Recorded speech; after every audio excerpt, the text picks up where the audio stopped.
A lack of trust, accountability, and fear. Those are the three key findings from Mayor Jane Castor's Community Task Force on Policing. The mayor and police chief Brian Dugan going over the new report from the task force this morning. ABC Action News reporter JJ Burton has the big takeaways.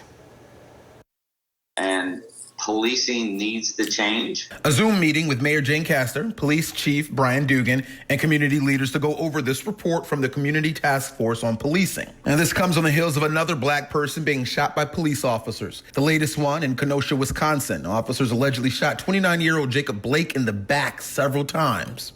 The deaths of George Floyd in Minneapolis and Breonna Taylor in Kentucky sparked protests around the world and led the mayor to create this task force. We can't change our past, but that we can learn from history. And the information in here came from a focus group made up mostly of African Americans. The three major takeaways: most people surveyed say they don't trust law enforcement, and they feel that law enforcement doesn't take accountability when they're in the wrong, and some are afraid of police.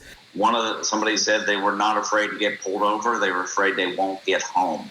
And, what I learned as chief of police, I need to do a better job, and our police department needs to do a better job. You have my pledge that I will take these findings and change. They also addressed the topic of defunding the police. Mayor Castor saying it's not as easy as it sounds because 90% of the budget is for officers. That means you're going to take the police officers out of someone's neighborhood.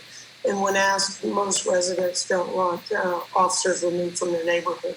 And she and Chief Dugan say they do support, though, allocating some funds to agencies that deal with mental health. Yes, I would support that, but I think it has to be established and proven to work. In Tampa, JJ Burton, ABC Action News.